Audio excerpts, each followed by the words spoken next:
Oh, it goes over with just a thin paper isolator. Today I will be looking at two Bosch 18-volt batteries. I don't have any Bosch charger or Bosch tools. I will just have a look inside. They do have plugs on at least 4 screws. Otherwise it seems to be standard Torx 10. Oh, 2 volts. 17.6. Do we have dates on these? Made in Hungary. Made in Malaysia. 09-2021. That was the dead one. 04-2017. Yeah, so this is pretty old. Now let's start with the newer one. They seem to have almost identical design. Not the same plastic mold though, but they're made in different parts of the world. I remove the plug. Let's see if we can do it the easy way. Yes, very easy. And from my understanding, the most valuable things on these batteries, well, it's not anything inside. It's actually the case, because so many people drop their batteries and they can't really use them if they don't have cases. We will try and focus on selling a lot of the cases, cleaning them up and such, and trying of course to save the batteries. 5. Okay, that one fell off and I don't see a spring. Okay, the spring is in this part. Nice. Oh, look at that. They actually have a fuse.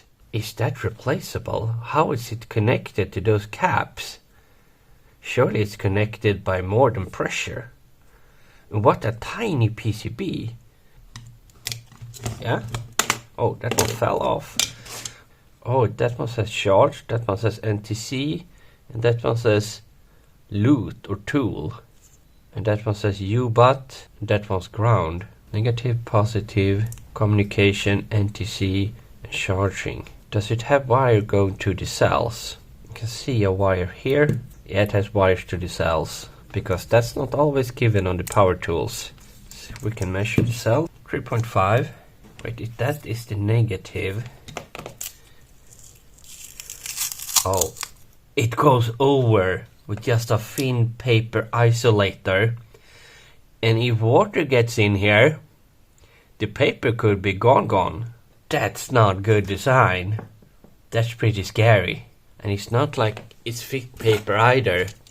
I really should have used the plastic. Around 0.4 paper sheet between 2 terminals. Could probably tell what the chip is called. It has visible numbers. Now let's open up the other one.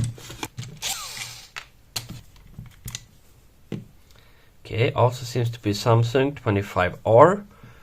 And they coated the electronic this time. Still have the same fuse setup. What is this? It's not a microplate. And the PCB is not the same either. It has a different layout. But it seems to be compatible in size. So you could swap it over. Now it's gonna be very difficult measuring the cell underneath. Here we can see the temperature probe as well. So let's start here. 380, 390, 400, 391, 440. So that's actually revivable. So we will try and revive that one. Anyway, on this one, the working one with the lower capacity, I'll see if this fuse is replaceable. And terminals are directly connected. Oh, that's a spot weld. This is wire bonding, but you can usually cut them, and that was pretty loose. And this is not a sharp tool. Why are they using these fuses if you can't replace them? No, but you could remove the fuse wire and solder it on the top here for a do-it-yourself fuse fix. Because it's not coming off. Somehow they have attached it permanently to the fuse. So this is not the best power supply in the world, but it's my only one. I just have a lot of load testers because I seldom use these kind of things. So let's hook it up and see if we can revive this. Oh, and we can just connect it here. How handy. We can just connect it here. 3.4. Let's try something like 3. Is it up to 2.3? Because I didn't see any amps. Oh, we're up to 2 volts already. It didn't need to pull much. Wait, what? It's going up? How could it count up? I disconnected the machine. Now it's going down. Now it's going up. You can't create energy from nothing. It could be it has a capacitor that stored some of that energy I put into it and then releasing it back to the cells. That makes the most sense. Now let's try some more.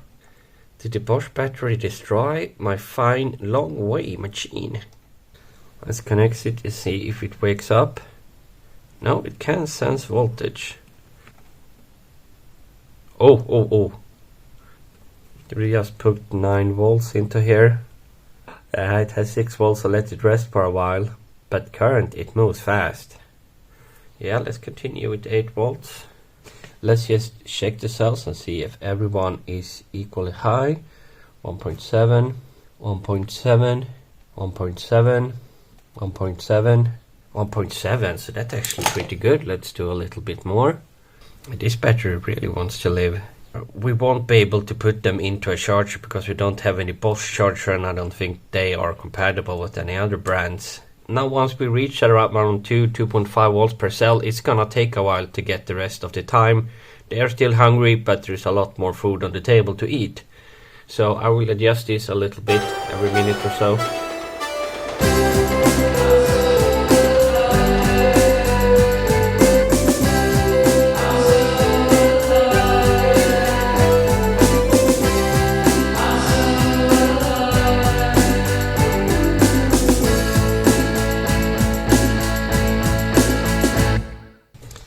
So while that one is charging, let's look at something even more interesting. Now open a Gardena battery, pretty old probably, 1.6 ampere hours from 2015, from the Husqvarna brand, made by BMZ. Now this one, let's look at the voltage on this one. It's 500 millivolts or so. Let's measure the cells. It's about the same, nothing. Let's measure one cell, 2.9. And why do we have that?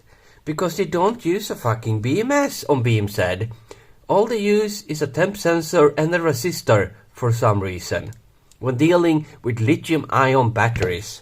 But on the last cell we have nothing, meaning that this cell has vented the CID. So this one is probably still the same as the other cells. But the internal fuse is broken. It could be because it's old, it could be because it can't handle the current, or it could be that it has very high or very low voltage.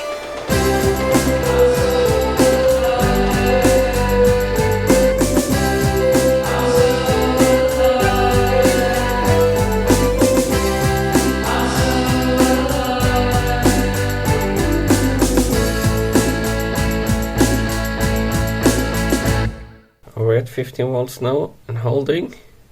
Let's try the indicator. It's on and it says, I want some more charge please. I want some more. That's a very nice tasting charge. I give you a little bit more. You can continue it, but definitely possible reviving Bosch 18 volt batteries if all cells seem to have the same voltage and if they are over 200 millivolts each. So go ahead and do it safe. And please use something better than I use. I almost broke it this time, but I guess it still works, kinda.